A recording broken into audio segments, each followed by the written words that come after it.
Hello. Okay, so we all know that psychedelics for many years have been used also to enhance creativity, and we know a lot probably about the studies and the work that has been done mainly in the US, in California. But also on this side of the ocean, a lot of scientists, intellectuals, artists in general, use psychedelics. And that's interesting because since the 30s, they've been using psychedelics.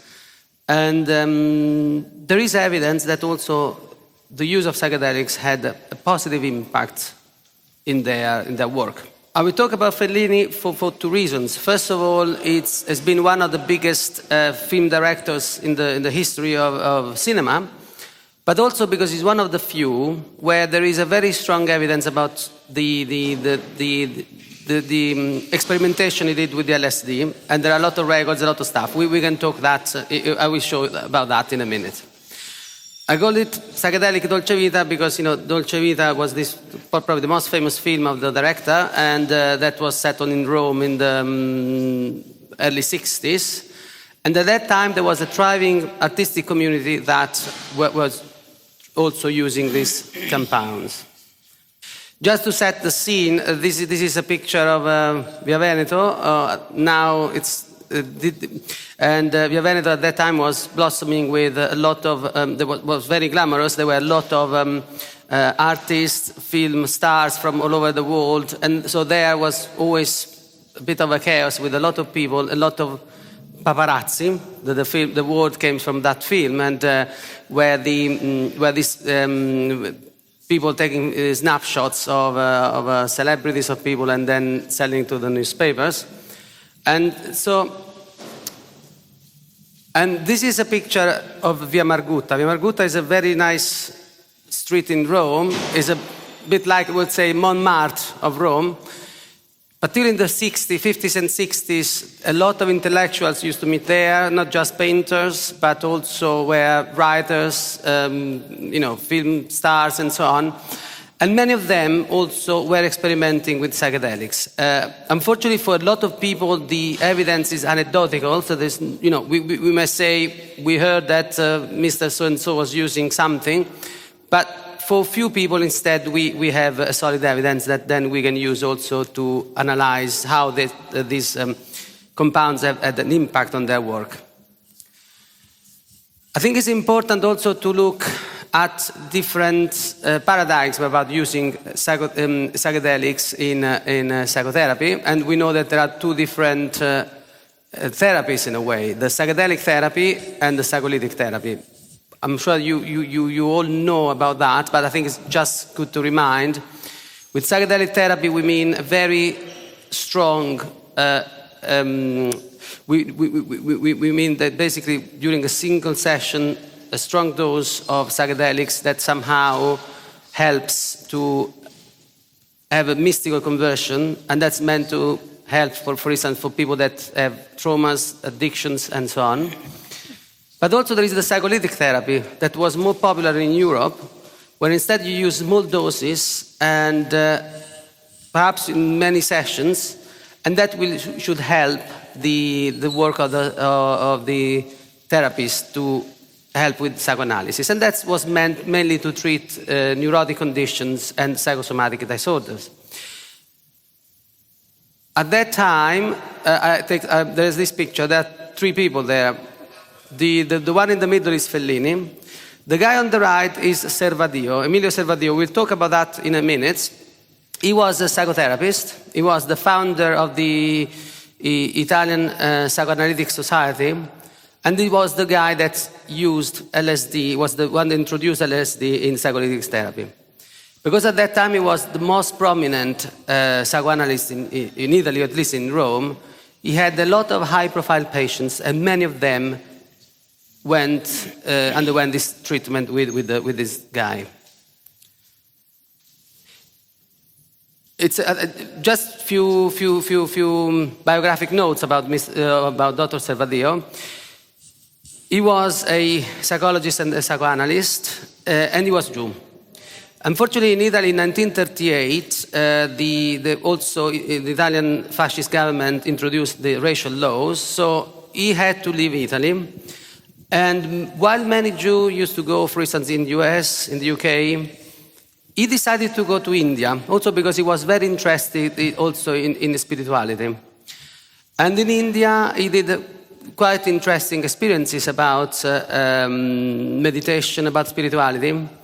And so that made him very prone to accept and integrate in his clinical practice psychedelics.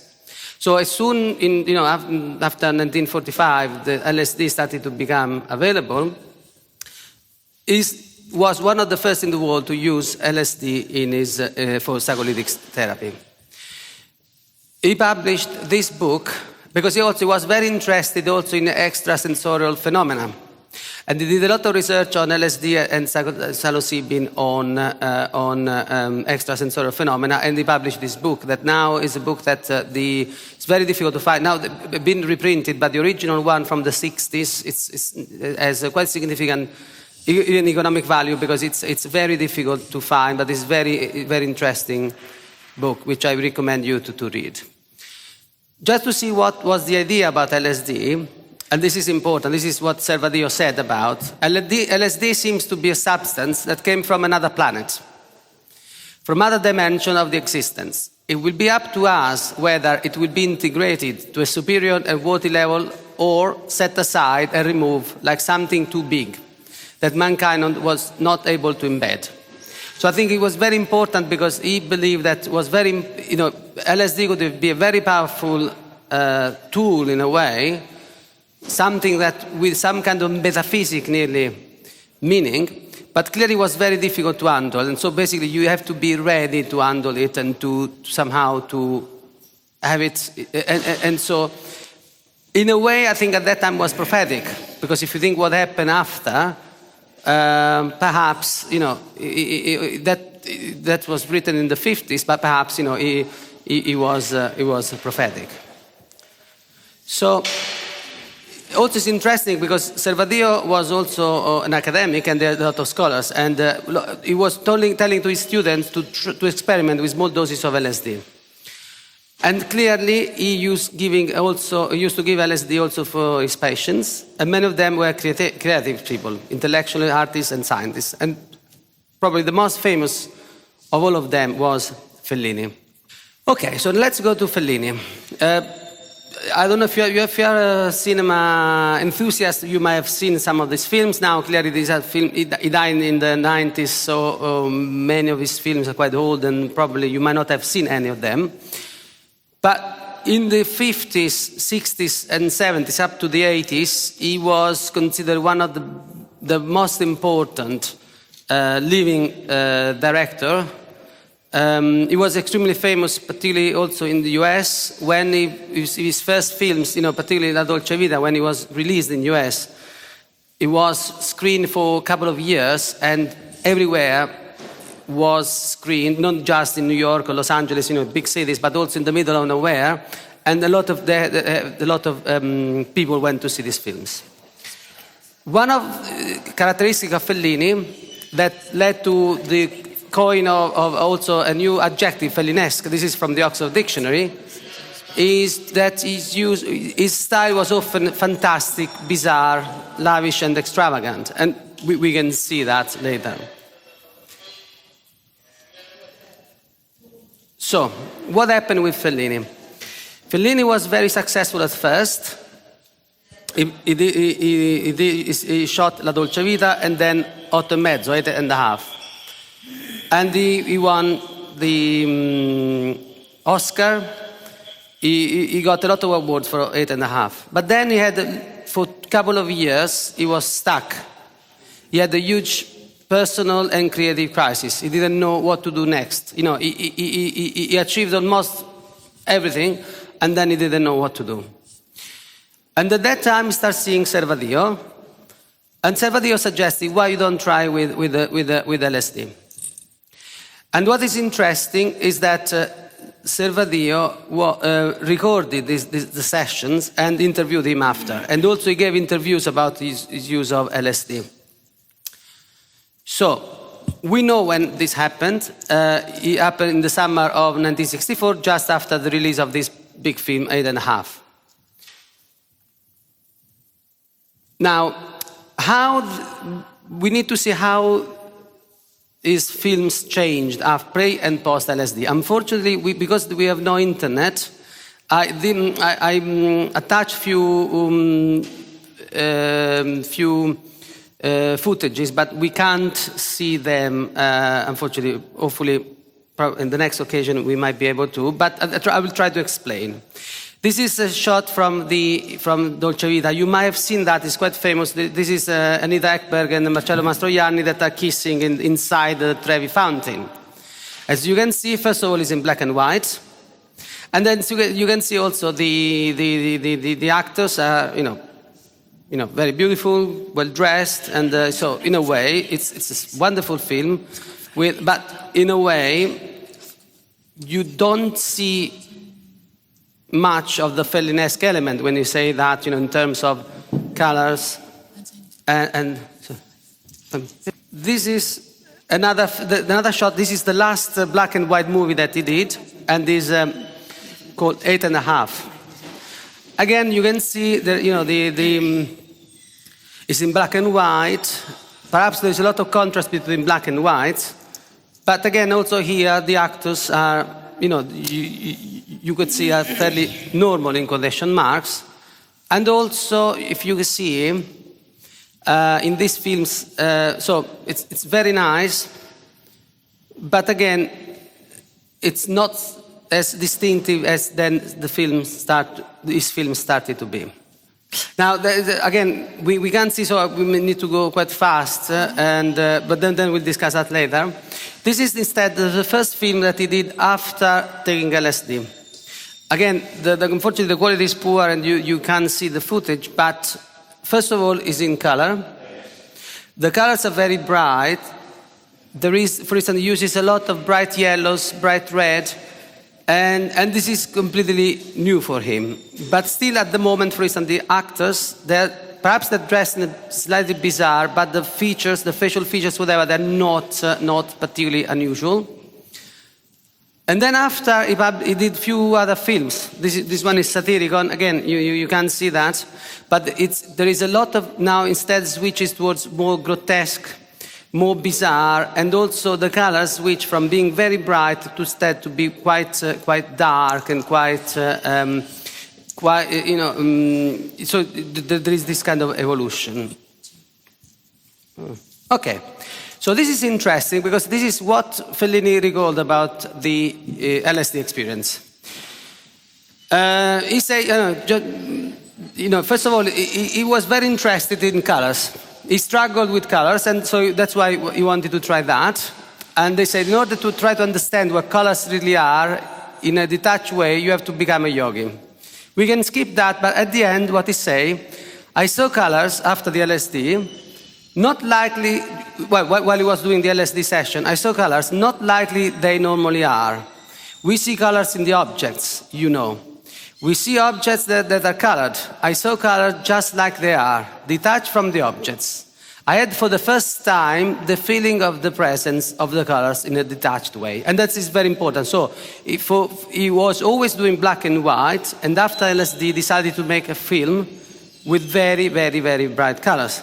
And again, we can skip that, but yes, so basically what happened is that there is this change where he started using colors. At first, colors were very bright, but then the colors changed. So, for instance, in the following films, for instance, he put a lot of dreams in his films, and you can see that the colors in the scene of a dream is different than the color of the scene when instead the people are awake. And so he used a lot of colors to give meaning to his films and to the scenes of his films. Just to finish, just to mention just a few other people, at that time, a lot of other people were using psychedelics. One was another famous director, Gillo Pontecorvo. He took LSD just before shooting this masterpiece that was the Battle of Algiers. Another very interesting guy is this Federico Zeri. He was one of the biggest art historians, an academic. He took mescaline. And he said he never understood colors before taking mescaline, and he found that extremely helpful in his following work. There was a very famous writer, she was Elsa Morante, she did poems, books, and novels, and she took regularly LSD and mescaline, and then another actor called Carmelo Bene. But there are probably hundreds of people that at that time took LSD and other psychedelics with a significant impact, I would say, in their work. Thank you very much. Okay. Great, so lots of information there about the use of LSD in Italian academics. We're now going to hear from Ria Green of Green Queen magazine, who's going to tell us about ayahuasca and her experiences and taking groups to the Amazon. Hi, thank you guys. So it's such an interesting subject, and it's such an interesting thing that the scientific community are trying to explain something that's quite magical and unexplainable. And one of the things this reminds me of, I was actually lucky enough to be at the first World Ayahuasca Conference in Ibiza in 2014, and there was kind of two camps in the way that these stories are told. You've got the academic scientific research community that are making graphs and talking about demographics, and then you've got the indigenous community that said, if you're an idiot and you drink ayahuasca, you'll still be an idiot. And I think that this common sense approach is just a perfect way to kind of land the practicality of these shamanic master plants.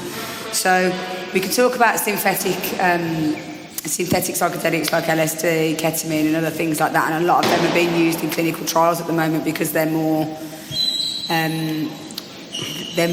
standardised, whereas every time you use a plant medicine in the same way cannabis does, it has a unique response to the person who takes it.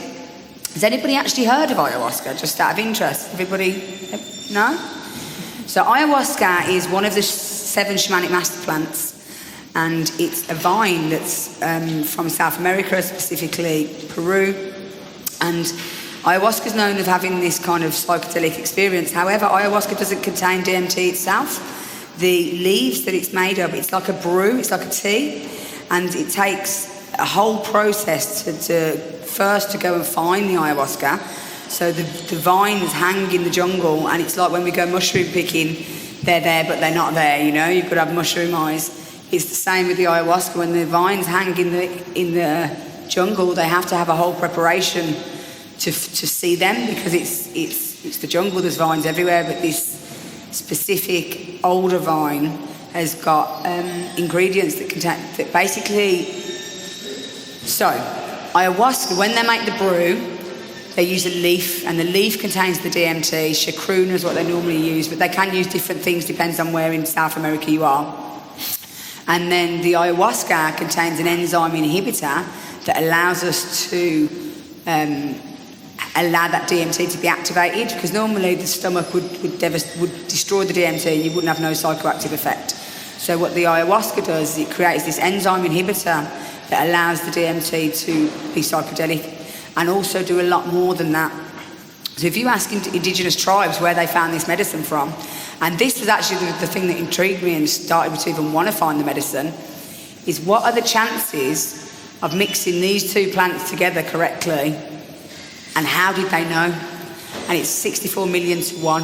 Cooking it for so long. And cooking it for so long, and like, where does it come from? And it is like, once you take these psychedelics, you tap into the web. So did they tap into the web to get the recipe in the first place? Of course they did. Of course they did, you know? And when you work with the shamanic community, you understand that there's layers of etiquette that involve more than just the plant medicine. It involves the intention. A lot of the ceremonies are all around intention, because there's a meeting, there's a partnership, there's a relationship that's being built when you drink this medicine, because you're creating a space that allows you to do healing, allows you to see through trauma, that allows you to communicate with other dimensions, like you mentioned, sometimes other beings, sometimes spirit guides, angels, deities, and what comes through in your own visions is very unique, very personal to you, and is often undescribable, you know, it's not relevant to anybody else. So I'm just going to try and go for the practical side of like what the ayahuasca is, just to understand how it makes you feel is a whole subject in its own right. And you can listen to people. We had a talk once about a guy explaining ayahuasca. He just spoke for an hour about his trip, and then the woman at the end's gone, so what's ayahuasca? What is it? Is it? And I think indigenous wisdom is all storytelling. Indigenous wisdom is all oral knowledge, so it's all passed on and passed down. It's not written down, it's not academic, and this is where the magic happens. This is where the magic places are, in the esoteric, in the hidden knowledge. And I think when we are working with plants that are so powerful, like ayahuasca and many of the other psychedelic plants, we need to enter that in respect. We need to enter it humbly. It's like all of the plant medicines are referred to as like a relative, and ayahuasca is the mother. And like the mother, she can love you and nurture you and give you everything you need, or she can tell you off and tell you you've been a bit of a dickhead and you need to stop it. And I've had a couple of slaps of ayahuasca, and it's a loving slap, but it is like, look, you can't continue like this isn't good for you. And it's almost like as you journey through the medicine, you see different facets of the same issue, or you see different representations of the same issue, or you feel the issue from somebody else's perspective. And it's almost like by zooming out, it gives you a clearer way of seeing a problem that before was overwhelming. So the medicines itself, so ayahuasca's had a real, it's gone out into the world over the past 15 years. It's become really popular. It's also got a dark side. There's a whole cannabis ayahuasca tourist industry that's happening in Peru that's forcing the shamans to go deeper and deeper into the jungle because it's been a commercialised medicine. It's been shipped all over the world. The vine has to be 12 years old to make good medicine. So obviously, as it's becoming more and more popular, there's less and less available, and the old vines aren't being replanted. So there's a whole sustainability thing going on there. But the other thing that they said at the ayahuasca conference is this kind of, I don't really know the word, but it's almost like we're just so terrible as humans that we want to break something that's already perfect. And if you look at the cannabis industry, it's a perfect example of like we've destroyed our bodies, we've destroyed the earth, and we've got this plant and it can fix everything, and all we want to do is destroy the plant too. And with the shamanic work and this indigenous teachings is like your intention and your relationship and your humbleness to this plant is the most important place to come from. Whereas in the academic community and the scientific community, what often they're trying to do isn't cohesive with a holistic model. So, for example, in the ayahuasca conference, they were saying things like, "Oh, ayahuasca can cure cancer, but we don't want to be sick, and we don't want any of the sickness or the purging or the going to the toilet. We just want to have the cancer curing properties." It's like, yeah, you don't understand this unraveling, because the body always wants to heal itself, and the reason why it can't is it's got trapped toxicity or trauma or things that are blocking it. And what these medicines do is they allow you to flow. They allow you to flow in a way that you can't do in normal life because everything's really dense. It's like as the vibration shifts, you can feel it in your body, you can see it in other people, you can feel it in the room, and that's where the magic happens. Everybody's experience is very different, and everybody's experience is unique. So the next time you drink ayahuasca, you might think it's going to be the same, it's completely different. Each time is like a layer of the onion. You're unraveling more and more you're finding yourself more and more. So how a ceremony works, how a ceremony runs is first you prepare. So the preparation is you do a 2-week diet, and that means basically cutting out the toxins. So no coffee, no sugar, no processed food, no rubbish basically. And the reason for this is ayahuasca will make you purge. You'll have a purge. So you drink, you sit in a ceremonial setting, you all prepare, you get a bed ready, you sit around in like a room where you create a circle and drink the medicine. It doesn't taste very nice. And it's one of the first layers of, it's the first test. It's like, will you drink it? Because it tastes horrible. And you're like, okay. I mean, in fact, all the master plants taste horrible. Most of them, all of the ones I've tried taste horrible. And you sit there and you're like, what's going to happen? And all of a sudden, something, it's like there's a shift. It's like there's and you can start to feel the medicine come on, and you can start to see like the grid. Like, it's like the flower of life. It's like it's almost like the Matrix, but a psychedelic version. You start to like notice the shift happening, and then the music, the Icaros are integral to the ayahuasca ceremony, because the ayahuasca is like the ship, and the Icaros are the oars. They're the ones that are taking you where you need to go, and the music really does have a real profound effect on the body. You can feel it. You can feel medicine music in a way that you don't feel any other music. You can feel it from your toes to the tips of your hair. It makes you cry. It makes you purge. It makes you. It does stuff that's you can only experience as the group. And this is where the bonding comes from sitting in ceremony with other people, because this stuff is so magical. You can't explain what it is. And the Icaros that they sing in the jungle, some of the most revered tribes, are the oldest languages. So this medicine has been used from literally from time begun. The jungle, from as long as they've lived in the jungle, they've drunk this medicine and they've experienced ayahuasca. So the songs, the older the songs, the more wisdom comes through the songs. And when you're dealing with languages that haven't been corrupted by the invaders, so you're dealing with true indigenous languages, those songs are so powerful, because it's not just the person singing them, it's all our ancestral line of every ancestor that sung those songs before them in prayer, in a sacred space. And it's literally, you bringing that energy in, and you're trying to optimise this unseen world, and you do commune with the shaman or with the ancestors or with this, it's like the veil. So ayahuasca translates rope of the dead or vine of the soul. And it's like this veil. So when we think about unveiling spirit, we think about it like being a thin sheet. The veil isn't a thin sheet, it's many, many, many layers deep. And in that layer consists of trauma, healing, ancestral, like literally all our stuff. And not just from this life, from past lives, from our physical body, from our star body.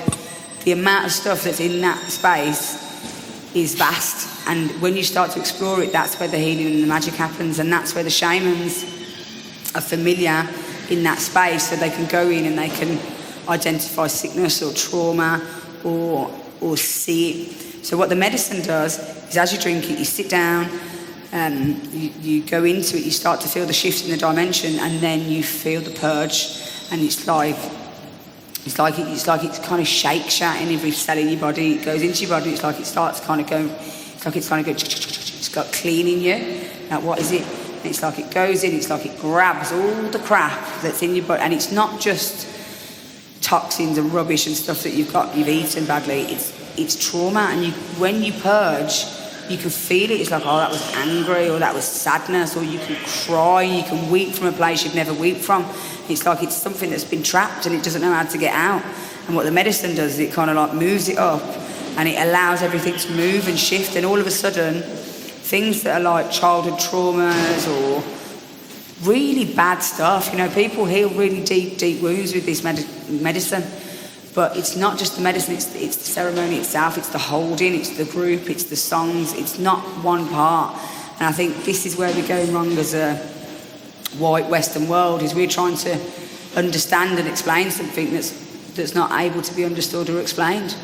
And that's okay, If the medicine creates a profound experience that is really unique, that allows somebody to see something in a different view, that then is part of their healing journey, do we need to quantify that? Do we need to put it in a graph? Do we need to make sense of it? Because it's so personal, How do you make sense of something that's so personal, and how do you explain it to somebody else? So I think, and then when you drink, the purge comes and you're sick, either you're either sick or you need the toilet, and it's literally, you can feel your body like taking this junk out. It's like all this rubbish that's stuck in your cellular memory, it comes out, and it's not like being sick. It's not like being sick on alcohol. When you're sick on alcohol, you're like, oh, I'm never doing it again. It's not like that. It's like the cleanest. It's like you get it out and you're like, thank God for that. And even like, everyone has a bucket, a purge bucket. And even when you're tripping and you look in your bucket, you can look at it, you're like, and it's part of the journey. It's like you can it's not just the physical thing. It's like you can feel it energetically, what's come out of you. You can feel the anger or the sadness or the jealousy or whatever it is, and it's like, get rid of that.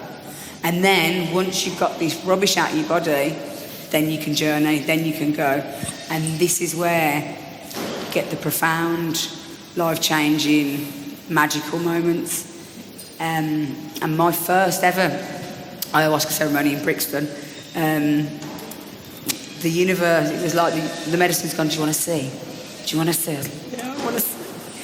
And it's gone, look, and it just showed me this glow, this pink. It was like, it just showed me a crack of the door, and I was like, it's so beautiful. It's just the most.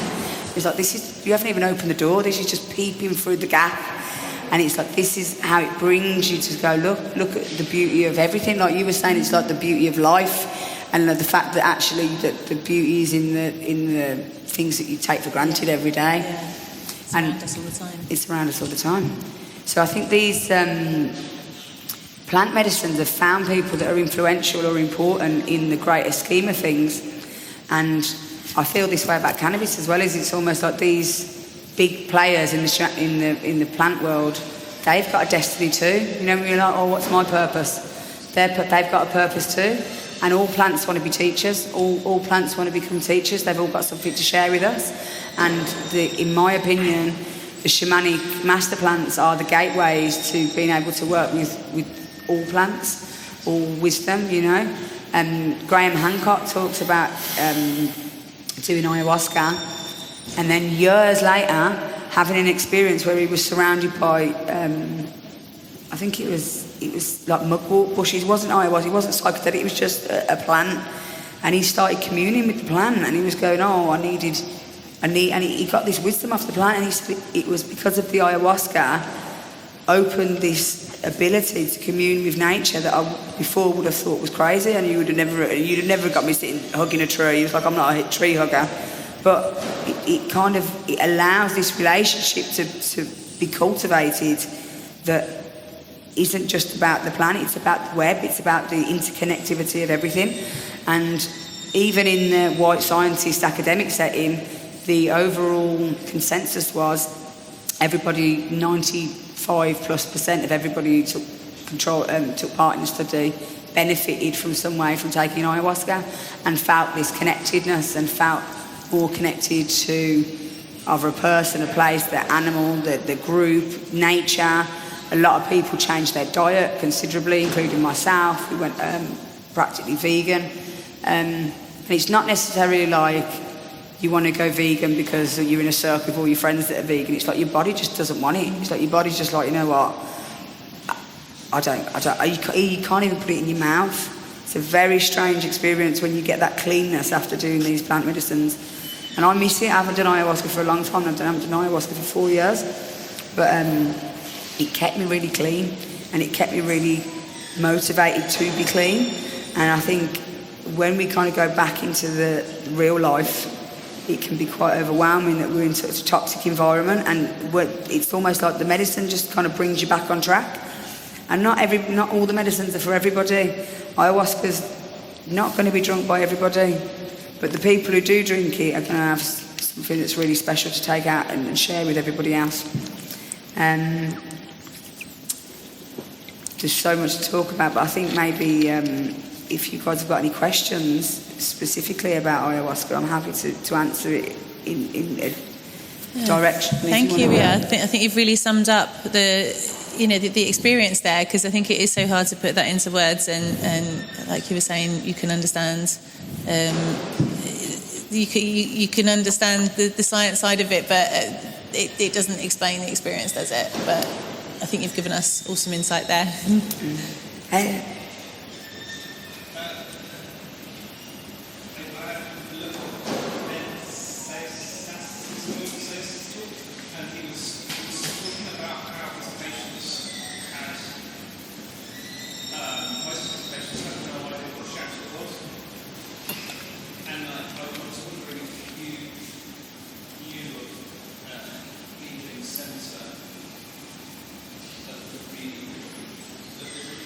Treat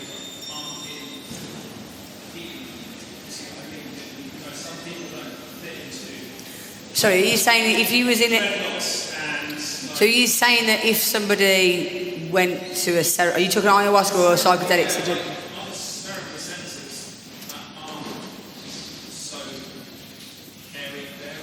To be honest, I've drunk ayahuasca with people that I'd never mix with in normal life, like the vice president of Burberry, like Hollywood stars, like people you would not expect. And it's not dreadlock hippies. It's maybe got an airing of Trustafarians and old money, but it's a really mixed bag actually. It's like many. It would entirely depend on who was leading your ceremony and the network that they're in and the style that they do it in. But there are, in terms of psychedelics more generally, there are retreat centres that follow a very kind of medical or clinical type model.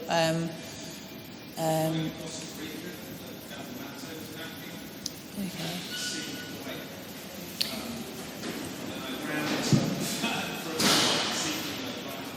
Yeah. Well, there's synthesis in the Netherlands. I was just going to say, like synthesis in the Netherlands that work with psilocybin.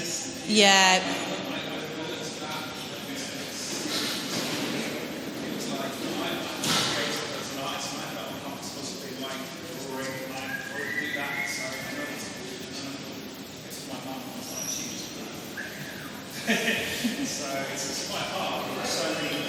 Yeah, you need to find the right set and setting for you. It's not going to be the same for everybody, is it? And also, I mean, like what you said yesterday about I went to a hospital setting and you felt safe.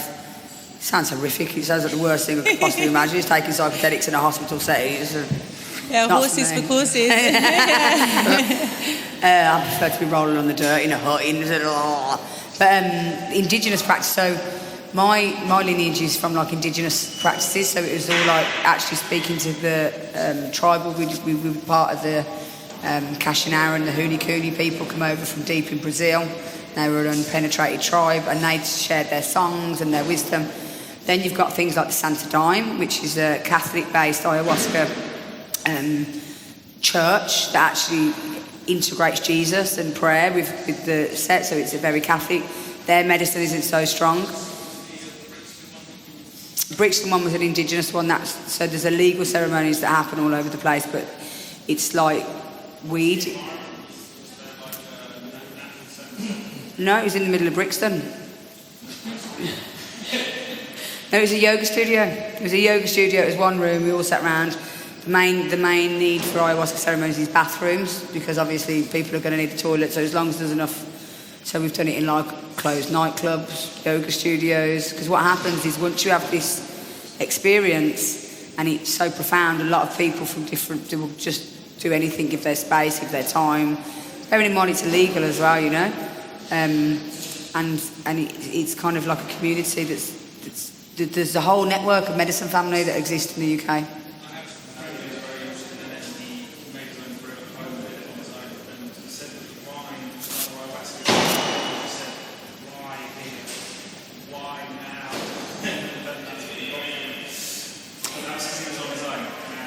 You've got it. Yeah, I guess there's that would be what we'd recommend. There's a space holding aspect because it's like Lord of the Rings. You know, when he puts the ring on and he goes, "Oh, my precious." It's like what happens from my understanding. Yeah. So when I first went to before I went to the jungle, everyone talked about entities and demons, and I was like, "All right, whatever." But trust me, when you feel them and you're there, you're like, oh, I don't know about this. And it's all to do with the space holder. And if the person who's holding the space doesn't know how to get rid of stuff that shouldn't be there, you've got a problem. So the medicine won't take you to a deep place if you aren't able to hold that space. So if you've got strong medicine, and I've experienced this myself, so like some medicine's strong medicine, and it's not necessarily the more you drink, the higher you go. It doesn't work like alcohol. It doesn't work like anything. It's not like, oh, take 3 paracetamol and you'll get rid of your headache. You can drink a big cup and go nowhere. You can drink a thimble and you can be flying. And it's all to do with this relationship of what the plant wants to give you. So what happened with your friend was, he went to go into this like Ferrari and she's gone, what you do, mate? But if you're held by something, every time a shaman does a ceremony, they get a little bit more, they get stronger in the ability to hold more and more energy. and you can feel it, and you can actually it's like a tangible thing. You can actually feel the energy in the room, you can feel the vibe, you can feel when it's getting low, you can feel like when there's a purge coming, you can feel when and you sing as well, and you have rattles and shakers, and when it's low, you kind of like whip it up, you're like shh, shh, shh. You kind of whip the energy up to get it higher, and it's practice, you take practice, and it's the space holders really integral in that, because what can happen is if you go into, say for example, because it's all corridors in your own mind, you can go in any direction, so you go into a trauma, you've just left your wife and you had a terrible divorce and you're in your head and you're going, oh, she said this and she did that and she did this, and your energy's going, whoa. If nobody's there to pick you up, you can just go down that spiral and not. But what you want to do is you want to go through it. So you want someone to go, oh, you've done that, get it out your body, and where's the blessing, where's the teaching, what's the learning here? Because otherwise, you can just kind of just get lost in your own mind.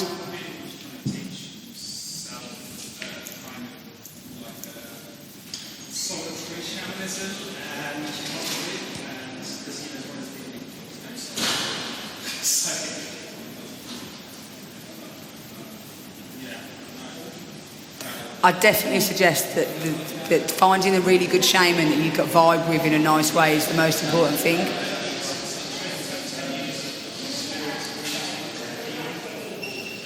Well, I think, yeah, people interpret it, or people have different expectations or different standards, but I think the key is the preparation, the supervision and the integration. And, you know, in a more clinical model, people train for much shorter periods of time, but it's quite an intensive training, but it's to be well prepared.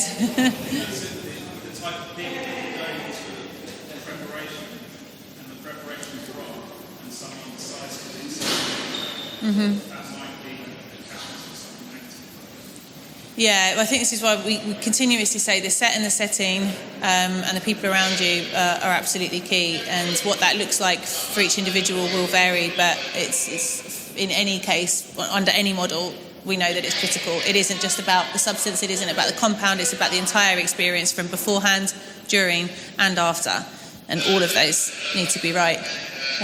Antonio, any thoughts on this before we wrap up? No, what I want to say, I think it is extremely interesting, but also from, perhaps if you want to look from a clinical point of view, not necessarily you need to measure everything or monitor everything, because I think I am a psychiatrist, and I also very interested in phenomenology. Phenomenology is this sort of branch across between psychiatry and philosophy, is about how to observe phenomena.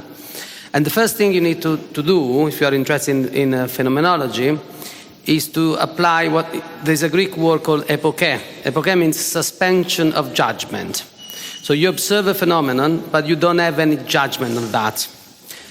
And I think this is very important, because a lot of people that, for instance, do ayahuasca do well after that. And clearly you can't try to measure everything, but you have to observe. And try to observe in a way that is non-judgmental, because if you already start observing, saying, this is witchcraft or shamanism or whatever, I don't believe in that.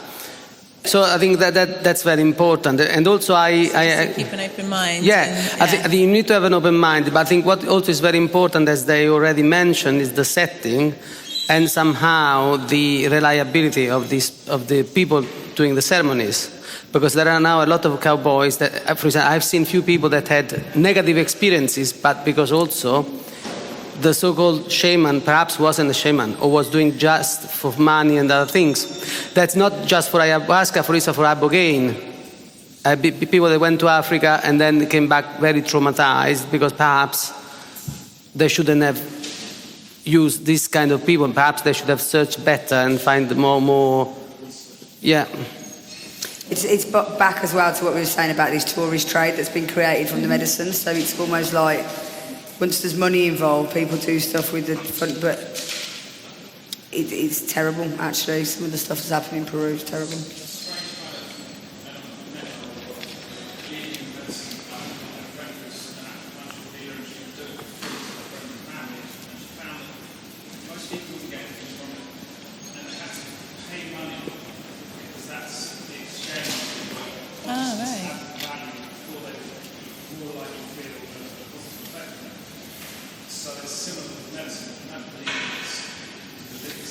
I do cannabis medicine and I give it away to loads of people. I give away so much medicine, it's ridiculous. And when you give it away, it's not valued and it doesn't get used in the same way. If you charge them, even if you charge them and then give it away afterwards.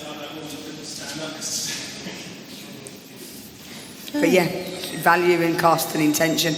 And I think the thing is, we've forgot how to be respectful to this stuff because we aren't taught it. We don't see anybody. You follow something and we haven't got anybody to follow. All our elders are lost as well. So how do we learn how to do it? And I think we have to just keep checking in with ourselves and saying, am I in integrity? Am I coming from a correct place? And what's the feedback? And keep coming round again at the same subject, like, am I doing the right thing? And how do we make new ceremony? How do we make new etiquette that's respectful and correct going forward? And we don't just see these master plants getting used and abused like all the rest. Oh, thank you very much. I think we'll wrap up the panel here, but you can always catch Ria and Antonio afterwards if you have any further questions. But thank you so much. Thank you.